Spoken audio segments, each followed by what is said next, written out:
Seigneur, devant toi tout crie gloire. Ce soir nous disons gloire à ton Seigneur.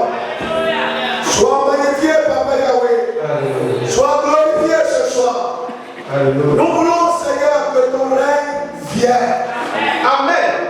Et que seule ta volonté soit faite ce soir. Amen. Nous amenons captive toute pensée à l'autorité de Christ. Et nous proclamons la Seigneurie de Jésus-Christ. Jésus demeure en nous, Seigneur. Oh, ton nom est merveilleux. Ton nom est formidable. Parce qu'en ton nom, les démons tremblent. En ton nom, les forteresses sont renversées. En ton nom, le pouvoir de l'ennemi s'effrite. Jésus, notre Seigneur. Jésus-Christ, notre Sauveur. Reçois la gloire. Amen, amen. Reçois l'honneur. Amen. Reçois la magnificence. Amen. Alléluia.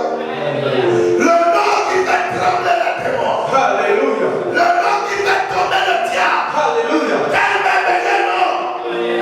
Reçois la gloire. Amen. Je suis fier de t'appartenir, Papa Yahweh. Alléluia. Je suis très heureux d'être appelé de ton nom. Alléluia. Merci pour cette faveur, cette miséricorde, cette grâce que tu m'as faite. Merci pour la vie de chacun de vous. Merci Seigneur. Que toute la gloire te revienne. Amen. Ce soir, nous proclamons ta Seigneurie. Amen. Et nous demandons que toute ta volonté soit manifeste au milieu de nous ce soir. Amen. Les principautés, les dominations, les esprits méchants qui s'invitent à de pareils lieux, au nom puissant de Jésus, fléchissez les genoux. Amen. Jésus-Christ, nous voulons te voir élevé. Amen. Nous voulons te voir au milieu de nous. Amen. Touche quelqu'un ce soir. Amen. Et que la maladie quitte le corps de quelqu'un au nom de Jésus. Amen. Seigneur, tu es celui qui nous satisfait pleinement. Tu connais le besoin, le désir de chacun. Satisfait pleinement ce soir au nom de Jésus. Amen. Et que ta parole soit avec puissance et autorité. Amen. Reçois la gloire. Reçois l'honneur. L'interprète et moi, nous sommes en tes mains. Où nous bat ton Esprit Saint. Amen. Que ta parole soit manifestée et libérée au travers de notre bouche. Amen. Nous voulons te voir au milieu de nous. Dirige-nous, Seigneur. Amen. Conduis-nous, Seigneur. Amen. Et prends le contrôle de toutes choses. Amen. Merci parce que tu le fais. Merci, Seigneur. Au nom puissant de Jésus-Christ, nous avons prié. Amen. Asseyez-vous. Bien-aimés chers frères et sœurs, que la paix et la grâce de notre Seigneur Jésus-Christ soient avec nous tous. Je vous souhaite la bienvenue à cette séance. C'est bon d'aimer la parole de Dieu. Et c'est encore meilleur lorsqu'on la médite, qu'on la comprend, pour que la mise en œuvre soit facilement.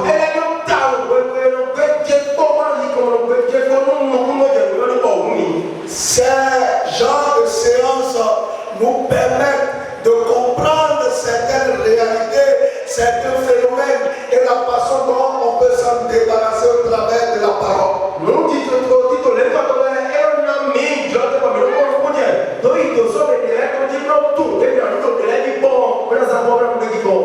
Plus votre connaissance est grande,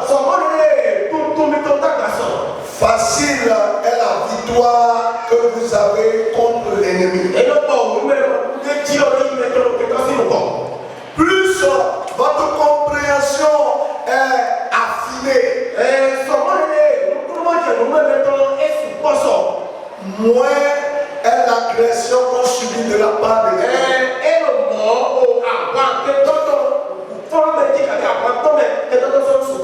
Parce que l'ennemi jouera toujours sur votre ignorance. Alors ce soir, je vais vous dire une première vérité. Dieu ne nous effraie pas.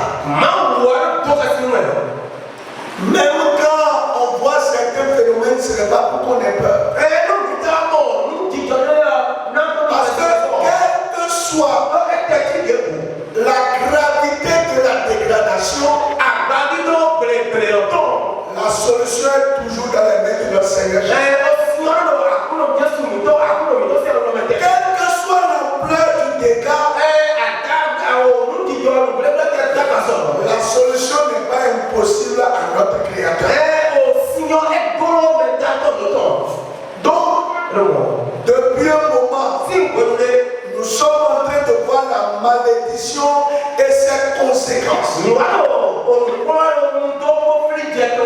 Mais je veux dire ce soir, ce n'est pas parce que la malédiction est destructrice et que c'est une gangrène qu'il n'y a pas de remède à cela en Jésus.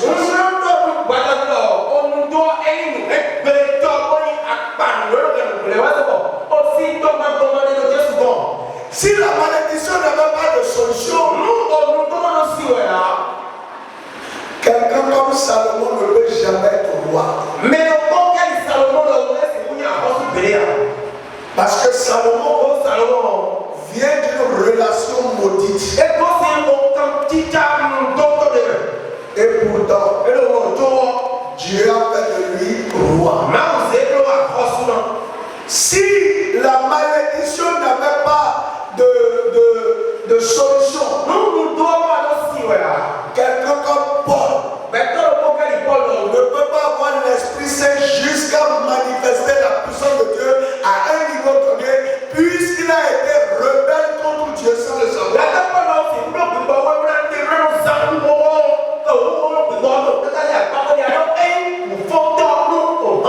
Donc je veux dire ce soir, quelle que soit la malédiction qui vit ou qui domine sur ta famille, Dieu va te libérer au nom de Jésus.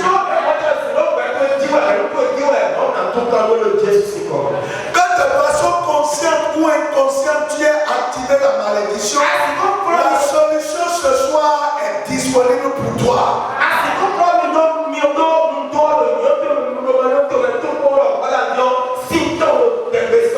Donc à partir de ce soir, nous allons voir les pas qu'on pose pour que la malédiction lâche votre vie pour toujours.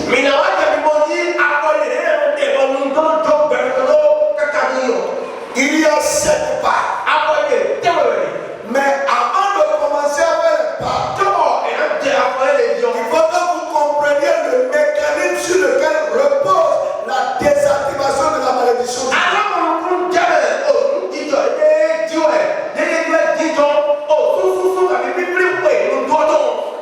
Dans Galates 3, verset 13 à 14, la Bible déclare: Christ nous a rachetés de la malédiction. Étant devenu malédiction en mourant sur la croix, afin que la bénédiction d'Abraham eût pour nous qui sommes païens une signification. C'est-à-dire que nous étions avant esclaves de la malédiction. Par des raisons ou des faits, la malédiction nous a domptés. Mais Christ est venu, il est venu pour nous racheter. Il a payé la malédiction, la dette par laquelle elle nous maintenait dans son esclavage.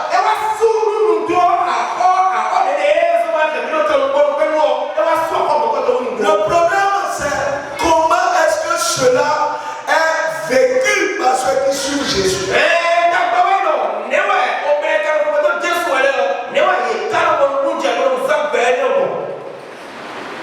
Je veux vous dire ce soir que ça part même, les pas que je vais vous donner, ça part de la compréhension du mécanisme.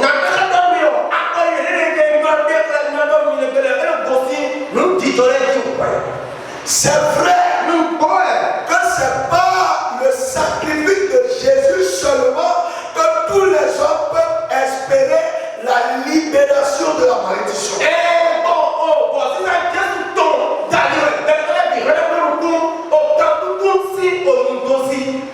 Mais comment cela devient possible? Dieu a mis en place un mécanisme au travers du sacrifice de Jésus, appelé l'échange divin. Si vous ne comprenez pas de façon spirituelle comment Dieu enlève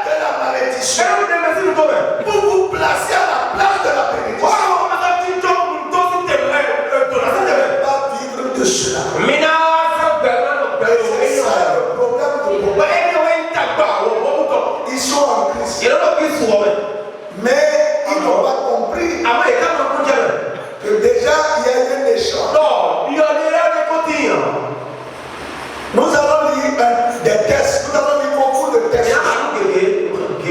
Je veux vous expliquer ce soir le principe de l'échange divin et comment il s'applique.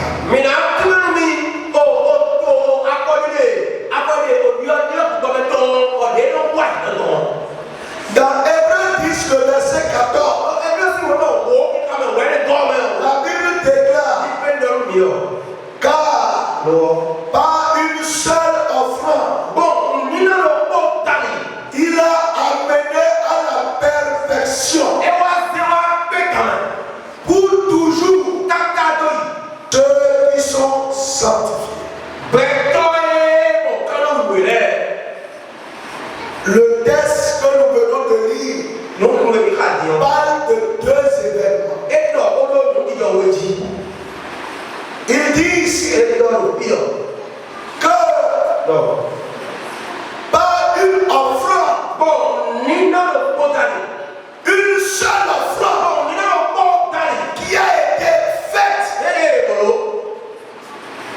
Jésus a amené à la perfection. Et pour toujours, il y a deux mots qui sont importants.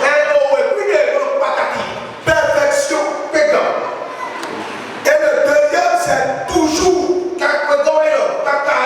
Ça veut dire que le sacrifice de Jésus englobe tous les besoins que l'homme peut avoir.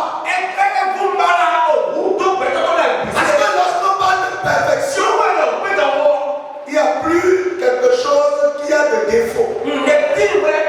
Perfection, c'est l'excellence du bien. Perfection, c'est celui qui n'a pas de défaut. C'est celui qui n'a pas de défaut, ni de complications. Tout est droit. Lorsqu'on regarde un homme, avant de parler de perfection, tous les domaines de sa vie ne sont plus entachés par Satan.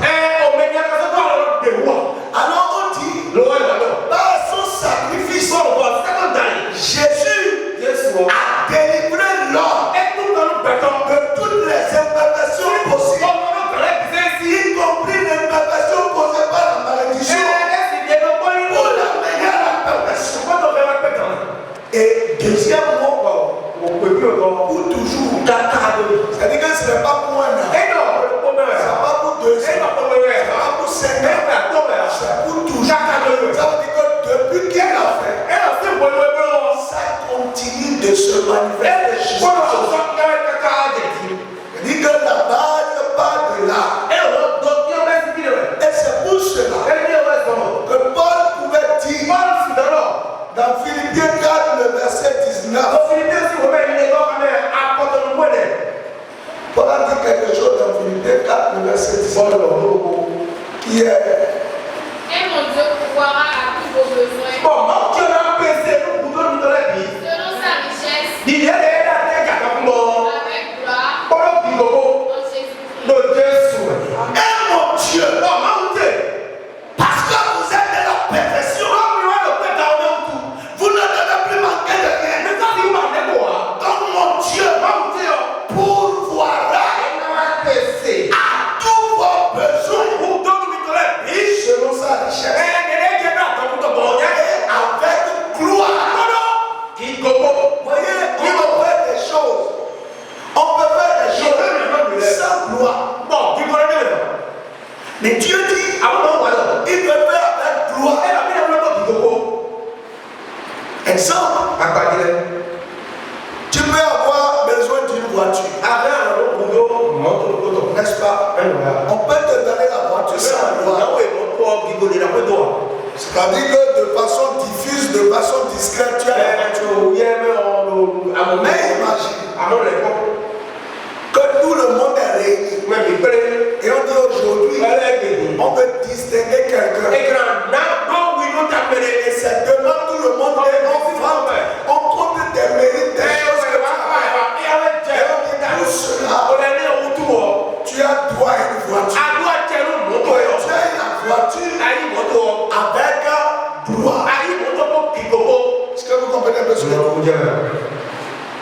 Tu as eu la voiture avec toi.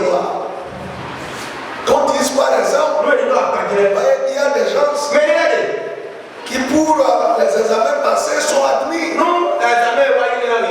Mais très bientôt, l'État organise quelque chose pour honorer certaines personnes. C'est ça on dit avec la télévision, tout le monde vient. Et on honore. Regardez le premier du dernier au bac 5. Toutes les radios, toutes les presses. On parlait de lui. Il a eu 20 suiveurs en ceci. Il peut y avoir 20 suiveurs, ça que personne n'a pas. On a cité 3 matins, il a eu 20 suiveurs.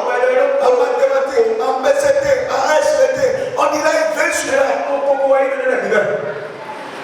C'est seulement en français qu'il a eu 14 ou 13. Il dit que le jour ne sait pas. Sinon, à part ça, tu vas avoir 17. Tu vas avoir 18. Regardez d'où vient la gloire.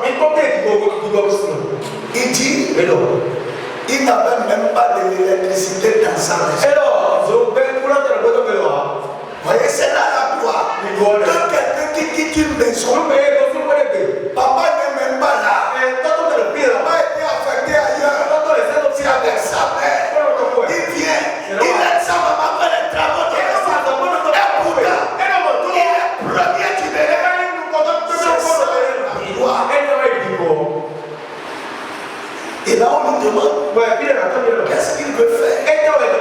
Il dit qu'il veut faire la robotique. Il y a beaucoup qui veulent faire des choses. Mais pour lui a été mission. Dieu pourvoira à tous vos besoins avec gloire. Dieu ne peut pas te faire des choses sans que cela ne soit quelque chose d'impact. Que Dieu agisse dans ta vie avec gloire au nom de Jésus. Amen. Amen. C'est-à-dire Dieu agit avec gloire. Et il a cette capacité. Et il dit tous les besoins. Ça veut dire qu'il est capable de régler la question de malédiction avec gloire. Et vous avez vu comment il appelle ça avec Ruth? Ruth, une femme moabite. Une femme qui vit, qui est née de la malédiction. Voilà quand il veut faire son mariage. Son mariage devient un événement dans tout le village. C'est ça. Tout le monde parle d'elle. Et elle devient la femme. La pauvre devient la femme d'un richissime. À telle enseigne qu'elle est devenue dépassée. Celles qui sont de sang, de père et de mère juive, Ruth est venue occuper une place qu'aucune d'elle n'a occupée.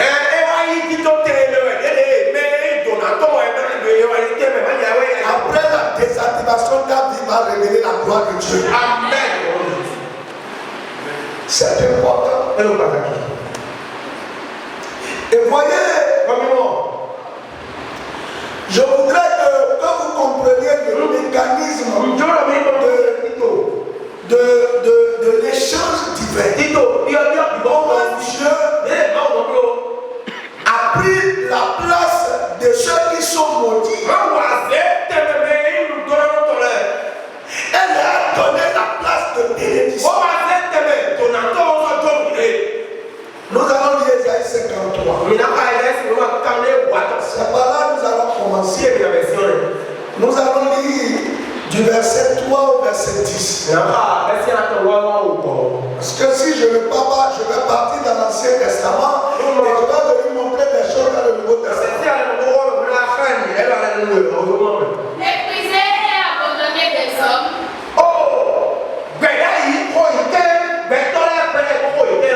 Homme de douleur et habitué à la souffrance.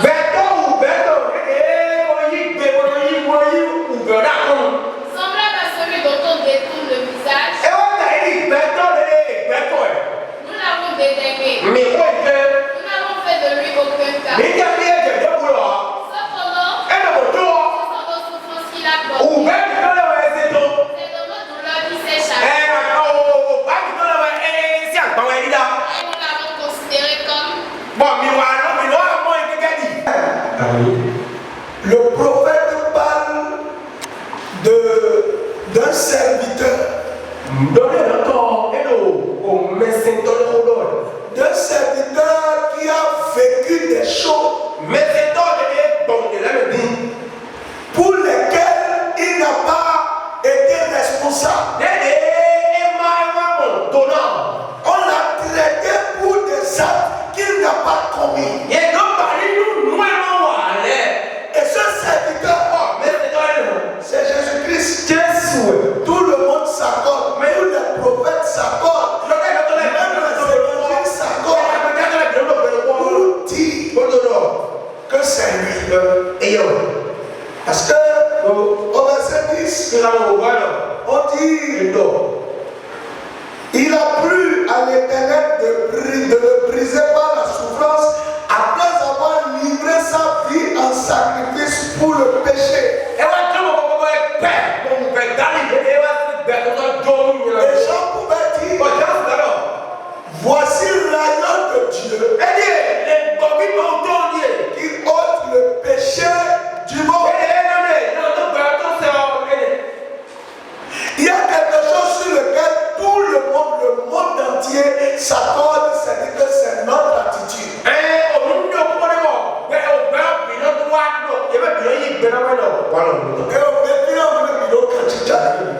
C'est vrai, on vient de différentes familles. On n'est pas. Il y a des gens qui n'ont jamais tué dans leur vie. Il y a des gens qui n'ont jamais volé. Mais il y a un point sur lequel Dieu regarde tous les hommes de la même façon. C'est le verset 6. Nous étions tous errants comme des brebis. Chacun suivait sa propre voie. Qui va dire que de sa naissance jusqu'à aujourd'hui, il a toujours fait ce que Dieu a voulu qu'il fasse. À un moment donné, chacun de nous avions pris des options qu'on pensait être meilleures pour nous. Même quelquefois en croyant que c'est Dieu qui nous a envoyés. Et c'est après les résultats qu'on se rend compte qu'on n'était pas allé dans la bonne direction de Dieu. Et ce comportement que Dieu appelle la rébellion, voyez toutes les fois que quelqu'un prend une option sans que Dieu ne soit dedans, Dieu le considère comme un rebelle. Donc nous étions tous des rebelles. Il n'y a pas quelqu'un qui va dire non. Je n'ai jamais été rebelle dans ma vie. C'est faux. Je vous ai dit même quelques fois. Croyant même qu'on est dans la volonté de Dieu. On a été rebelle. On a fait des choses au gré de nos sentiments. Qui était derrière. Si vous ne croyez pas, regardons la Bible. Lorsque David a dit, je veux construire la maison de Dieu. Qu'est-ce que Nathan lui a dit? Va, fais comme ton cœur te l'a. Tu seras béni de l'Éternel. Vous voyez, Nathan même, le prophète, avait engagé David sur le roi. Je prie pour nous tous, en commençant par moi, que Dieu nous conduise toujours dans sa volonté. Que Dieu nous aide à ne jamais aller contre lui, à ne jamais aller contre sa volonté, contre ses plans, pour que notre vie soit heureuse et prospère. Nous sommes tous, c'est ça notre première faiblesse. Et Dieu sait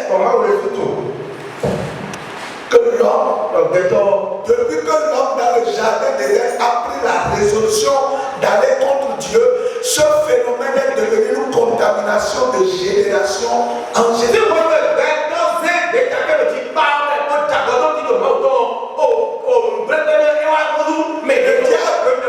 Le diable utilise les sentiments, les émotions, des réflexions pour nous convaincre d'aller dans la direction qui va dans la direction contre Dieu.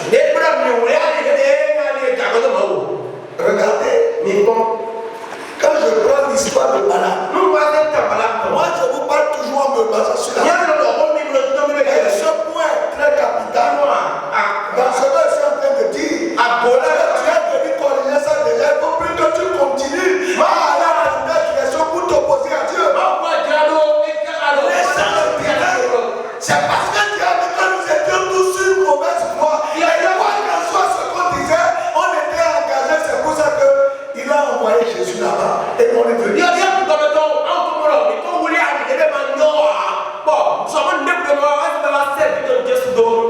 Regardez Balaam. Quand il a voulu aller, Dieu lui a dit qu'il ne faut pas partir. Mais il a forcé. Il a insisté. Et pourtant, finalement, on dit que Dieu lui a dit qu'il faut partir. Mais je me suis posé la question, est-ce que réellement Dieu lui a dit de partir? Sinon, pourquoi en chemin, l'ange vient le bloquer? Ou bien là, n'a pas bloqué Balaam? Et c'est ça le problème de l'homme. On croit que c'est celui qui a tué avec celui qui a tué ou celui qui a avorté que c'est lui qui est le grand péché. Non. Et le regarde tous les hommes rebelles comme étant des gens dignes de mort. Et moi je sais que plusieurs fois, beaucoup, même serviteurs de Dieu, nous avions pris des options croyant que Dieu était peut-être une que le Saint-Esprit nous aide à avoir la sensibilité de Dieu pour aller dans sa direction. Parce que si Jésus allait à la croix, pourtant les gens ne sont pas délivrés. C'est que les gens n'ont pas compris. Mais la première chose que Jésus a fait, c'est pour venir nous enlever de la voie qu'on avait empruntée. On dit, Jésus a dit, je ne fais que ce que je vois le Père faire. C'est le secret de la réussite de Jésus. Il ne fait rien sans que le Père ne donne le bouquet. Aujourd'hui là, combien de serviteurs à la place de Jésus à l'annonce de la maladie de Lazare auraient eu l'attitude de Jésus?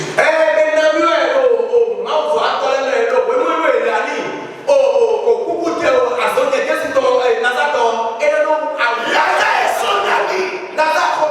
Et tout le monde connaît que c'est son ami. Et on lui a dit, ton ami Lazare est malade. Je suis sûr, même moi-même qui suis ici, c'est quand j'étudie ces choses que j'ai commencé à comprendre.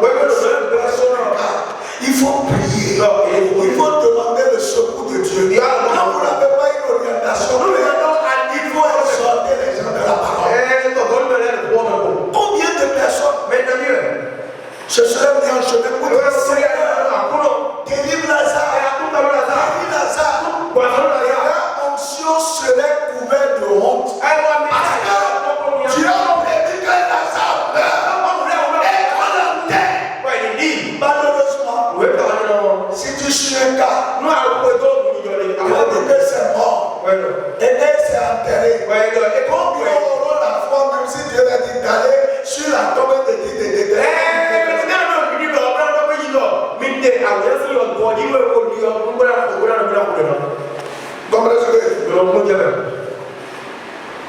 c'est pourquoi aujourd'hui on dit il a prié. Quand j'ai représenté, on dit le pasteur a prié. Ça fait déjà 2 cas que j'ai entendu comme ça. Ils ont prié de 23 heures jusqu'à 4 heures et pourtant la personne est allée à la mort. Et l'autre a prié de 0 heure jusqu'à 4 heures et pourtant l'enfant là, on a été obligé de l'enterrer. Et tu vois, les parents disaient, mais le pasteur a prié, non, il a prié. Je prie que Dieu m'aide. Et que Dieu nous aide tous à écouter sa voix, à rechercher sa volonté. Parce que je préfère venir et dire, le Seigneur m'a dit qu'il n'y a plus rien à faire. Que les gens disent que je n'ai pas la foi, c'est pas nous. C'est ce que Dieu m'a dit. Je préfère le dire ainsi. Que les gens disent, il a quand même prié. On dit qu'il a prié jusqu'à il a transpiré pas. Mais finalement, l'enfant est parti. Trop grand pour moi. C'est ça qu'on ne voit pas sur dans la question. D'abord là, on va encore lire Lamentation 4, le verset 6 et le verset 22. Si quelqu'un trouve ça, vous allez voir un peu l'idée de la conséquence. 6, Lamentation 4, verset 6. Oui. Le châtiment de la fille de mon peuple est plus grand que celui de Sodome. Le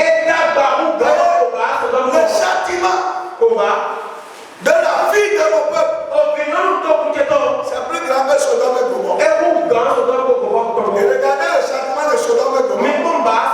Le feu est descendu, a consumé tout. Tout. Et il dit le châtiment qui va lui appliquer, c'est plus grand que ça. Oui. Détruite en un instant,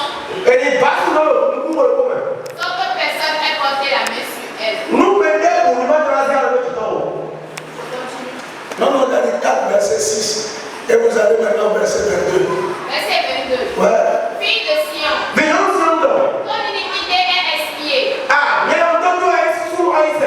ne tombera plus en captivité. Fille d'Édom, il châtira ton iniquité. Il mettra tes péchés à découvert. Vous voyez, quand on a parlé d'iniquité, qui a ôté, la conséquence est arrêtée. Est-ce que vous comprenez? Donc l'iniquité va avec les conséquences. Quand chacun prenait sa propre voie, quand chacun prend sa propre voie, c'est déjà une rébellion contre Dieu. Et ce n'est pas sa conséquence. C'est la conséquence qui est la malédiction. Et c'est la manifestation de la malédiction qui constitue le problème. Et c'est ce que le diable nous voit à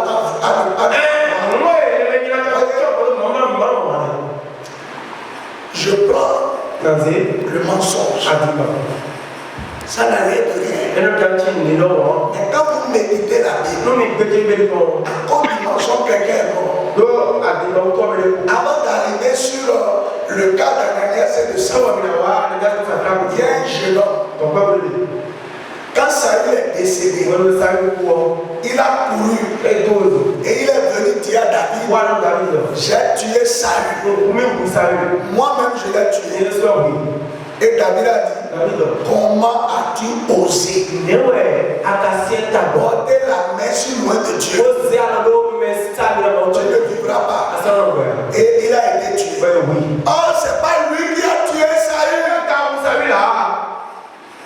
Saül s'est tué lui-même. Et il va s'attribuer une gloire de pas à lui.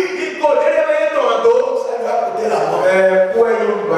Quand on dit avant, quand on parle d'iniquité, les gens pensent que non, c'est pour ça que quand on parle de repentance, les gens pensent que c'est simple. Un petit mensonge lui fait à sa vie. Parce que lui se disait, ça va enchanter le roi. Et au lieu que ça n'enchante le roi, ça va provoquer la colère. Regardons.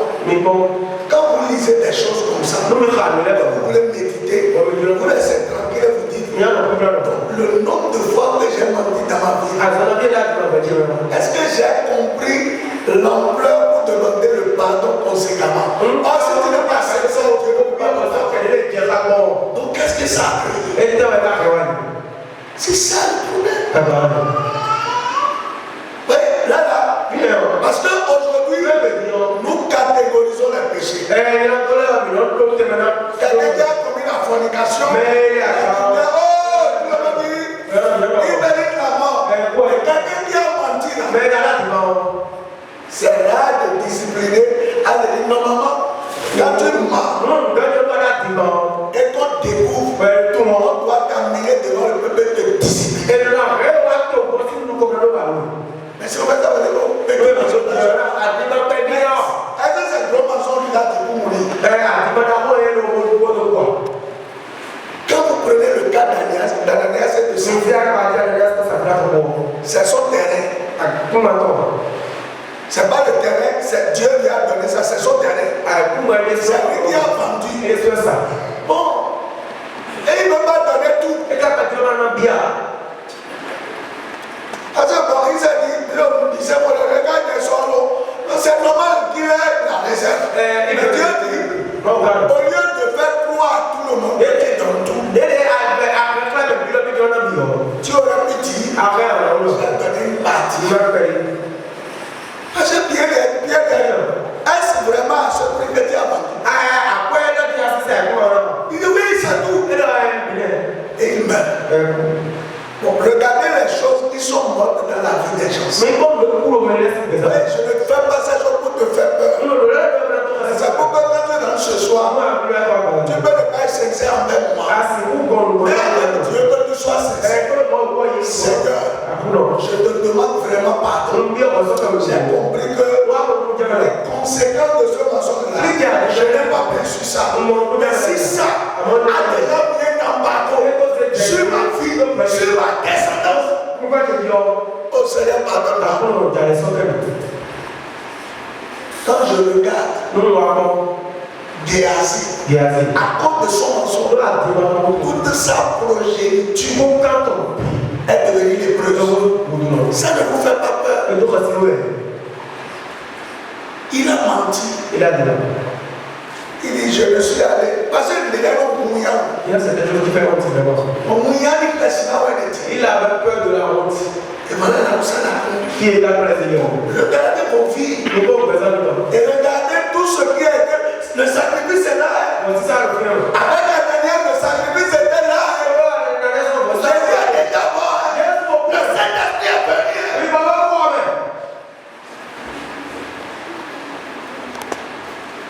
Dis à celui qui est à côté de toi, cesse de prendre ta propre foi. Cesse de prendre ta propre direction. Suis la direction du Saint-Esprit. Suis la direction du Saint-Esprit. Donc, Jésus dit, première chose que le transfert fait, on va lire Lévitique 16, verset 22. Je vais m'arrêter là. Le groupe emportera celui toute la iniquité dans une terre désolée.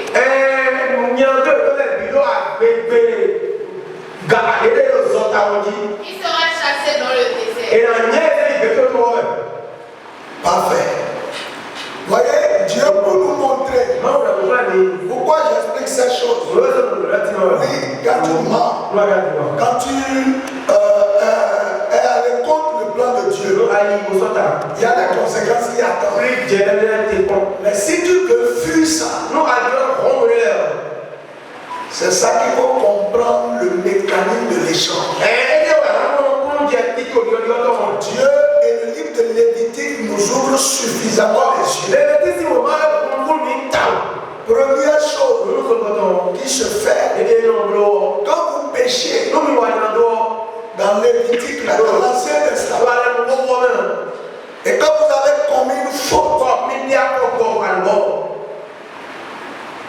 Et cette pratique, certaines religions continuent aujourd'hui, vous ne comprenez pas. On paye 2 boucs. Et il y a un sur lequel tu confesses, tu mets ta main. Et tu dis tout ce que tu as fait de mauvais. Et quand tu finis de le dire, le sacrificateur fait un geste, il fait comme ça. Donc il transfère le péché de ta vie sur le bouc. Et on le chasse. On le chasse. On le chasse. Jusqu'à ce qu'il quitte le camp. On ne le rencontre plus jamais. Donc, premier pas du mécanisme de l'activation du mécanisme de changement de l'échange. Vous avez besoin de faire une confession sur la croix de Jésus. Ce là où vous avez trébuché, les fois où vous avez été errant, vous devez en esprit imposer votre main sur la tête de Jésus et lui dire: Jésus, aujourd'hui je reconnais à tel moment j'ai menti, j'ai caché la vérité, j'ai été hypocrite, j'ai volé, j'ai commis l'adultère, j'ai commis la fornication. Personne ne sait, mais toi tu sais. Dans un état sincère, porte-les et éloigne-les de moi. Donc la première chose qui se passe dans ce mécanisme de l'échange divin, Jésus prend ma place.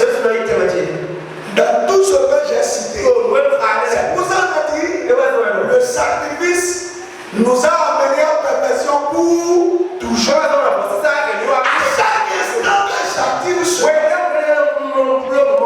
la brebis prend ma place.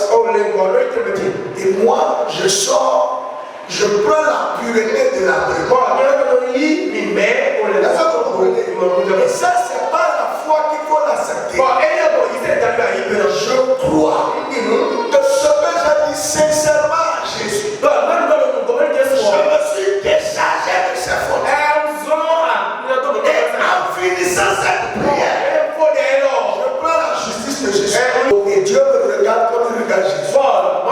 Il y a une paix, il y a une assurance, il y a une joie, échange divin. Le premier aspect, c'est ça. Je transfère mes péchés, je transfère mes fautes. Maintenant, quelquefois, comme je vous ai dit, le sacrificateur est obligé de faire un acte administratif. Il y a des choses j'ai fait, mais ma conscience n'est pas encore à l'aise. Comprenez? C'est là que j'ai besoin de secours de quelqu'un que je trouve mature et qui a ce privilège. Parce que Dieu dit Jésus dit qu'il a donné le pouvoir à ses disciples. Celui à qui il pardonne, il sera pardonné. Vous comprenez? Donc cet acte administratif est d'être accompagné par un serviteur de Dieu. Exemple. Comme quelqu'un a dit un jour, il dit, quand j'étais avec mon grand-père, c'est pas un béninois, c'est pour ça que j'en parle. On ne peut pas me dire c'est au Nigeria. Mais c'est Gadidien. Et il me dit, oui, il et là, nous, on aimerait oublier. Quand on attrape les gens sur les égorges, même nous, on gérer le bon même. C'est lui qui gère cette partie-là. Il dit quand il s'est métier. Voilà qui est venu dans la vie. On a mis comme dame. Si il se couche, il n'arrive pas à dormir. On va le prendre pour se donner pour marcher. Ça, tu ne peux pas dire ça. Tu ne peux pas gérer. Et là, tu vas s'y dormir. Il a besoin de l'accompagnement administratif. Donc ce soit le premier là, si tu veux quitter la malédiction, tu as besoin de ce transfert. C'est pour ça que vous comprenez que ce soit tes péchés, la génération, tout ce qui a été fait, je transfère à l'agneau dont le sacrifice continue toujours d'amener à perfection. Je prends sa perfection et il prend ma place dans l'unité. Vous avez compris cette première phase? Ça, c'est la première chose qu'il faut comprendre. La confession pour me libérer de tout péché qui active la malédiction sur moi. Afin que le avant puisse aller loin, on ne le voit plus jamais. Ça veut dire que je fais là, jusqu'à ce que le monde finisse. Ça ne viendra plus jamais. De cette nuit, des supplications actives le pardon de Dieu dans ta vie. Que ton âme soit libérée de la que le péché te lâche pour toujours et que tu aies la paix dans tous les domaines. Au nom puissant de Jésus. Amen. On va continuer. Dieu lui avait grâce de revenir. Mais Judas, Dieu l'a laissé dans le sentiment de pitié et c'est la culpabilité amenée, il est allé mourir.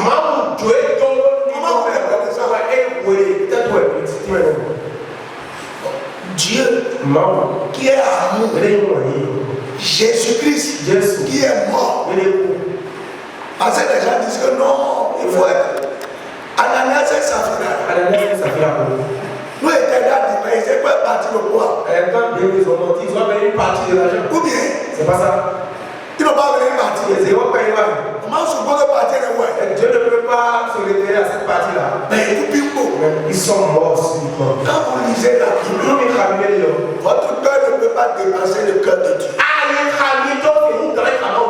C'est pour cela que nous devons chercher à aller dans la direction du Seigneur. Et je vais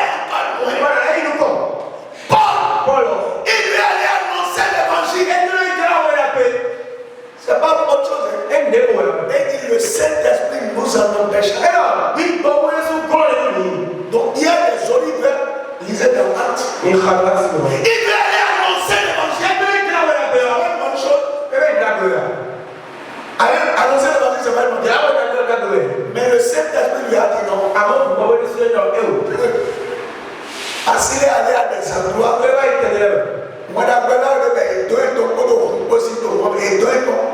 Il était en train de prêcher, de lancer la bonne nouvelle. Là où il allait, bien qu'il allait. Ah, si, voilà. Et c'est ça que vous ne comprenez pas. À un moment donné, il n'y a pas une question de sentiment. Nous devons chercher à nous laisser conduire par le Saint-Esprit. Et Jésus a dit, quand il viendra, il vous conduira. Aujourd'hui, nous on veut conduire le Saint-Esprit. Prends le contrôle. Le Saint-Esprit, non. Comme tu es en moi, non, je peux gérer. Je peux tout quitter de ça. Toi, tu as l'onction que papa là. Alors, on se porte quoi? Lui est allé, il a vu le ciel, il a entendu les candidates. Et la l'onction porte quoi? Et le Kodak, est-ce que tu as entendu la chorale du ciel chanter de la fois? Il a entendu tout ça. Et pourtant, le Saint-Esprit lui a dit, il a annoncé les et il continue à prier. Et il choisit encore ailleurs. Il dit, c'est pas là. Et finalement, le Saint-Esprit lui a montré la source du problème des chrétiens aujourd'hui. Nous continuons toujours à aller dans nos propres directions. Et souvent ce que les chrétiens d'aujourd'hui disent, je vais prier. Je vais prier. Prier la prière. Etienne ne sait pas prier. Et il a été lapidé là-haut. Laissez le Saint-Esprit vous conduire. Laissez le Saint-Esprit vous orienter. Il faut encore ce soir, je veux que la malédiction nous lâche. Je veux que le rêve de Jésus soit vraiment accompli dans notre vie. Mais nous avons besoin de nous briser, de nous laisser d'arriver au niveau où on peut dire comme l'apôtre Paul, si je vis, ce n'est plus moi, mais c'est le Seigneur qui vient. C'est ce niveau qu'il faut d'abord. Mais c'est ça le problème. Même le ministère. Appeler quelqu'un ne veut pas dire que tu commences à venir. Les gens ont de vrais appels. Dieu les a appelés de façon authentique. Mais ils ont échoué dans le ministère. Pas parce que Dieu les a pas. Regardez quand est-ce que Dieu a appelé Pierre. Jésus a appelé Pierre. Regardez quand est-ce qu'il a commencé à exercer le ministère. Parce qu'on dit, quand l'athlète veut partir, on dit, en position, prêt, partez.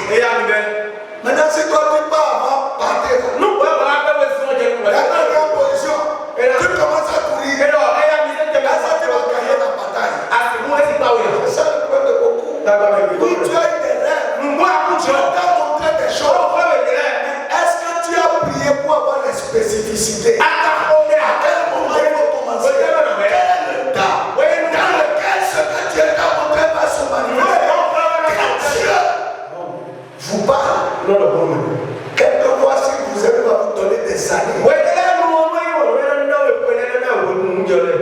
La semaine passée, j'étais là. Quand il y a une promesse que Dieu avait donnée, ça fait au moins 7 ans aujourd'hui.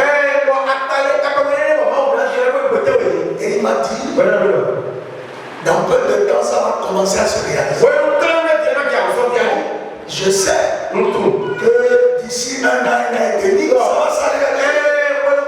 Mais ça fait 7 ans qu'il m'a parlé. Donc, il y a le temps que tu as dit. Ça va commencer. Si tu veux que Jésus prenne ta place dans la malédiction, dans les combats, apprends à lui laisser le Saint-Esprit prendre le volant de ta vie. Ça c'est pas théorie. C'est concret. Quand le Saint-Esprit, je veux que tu prennes. Que tu prennes le volant de ta vie. Tant que tu n'as pas des signes clairs, tu ne fais pas des choses. Et l'échec, la frustration, c'est parce qu'ils n'ont jamais écouté le signal de Dieu. Ils se sont convaincus par des choses. Que Dieu va à ton secours. Que les gars quittent tes yeux. Et que le jour de l'acheter soleil. Que tu apprends à aller au rythme de Dieu. Et tu verras la différence au roi. Donc la première chose, pour que ce que Jésus a dit, ce que le prophète a dit, dans Ésaïe 53, le verset 10,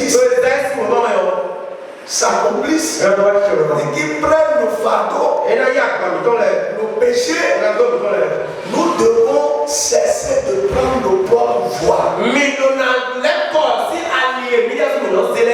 Parce que le fait que nous étions errants et que chacun suivait sa propre voie, cela active l'iniquité. Ça active l'iniquité.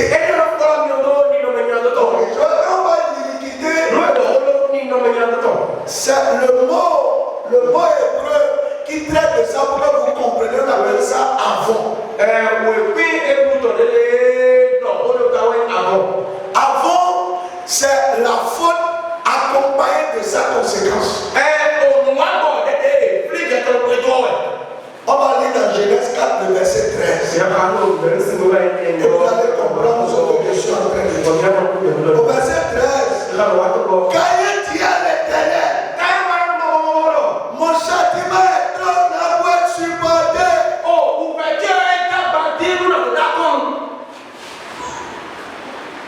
Mais,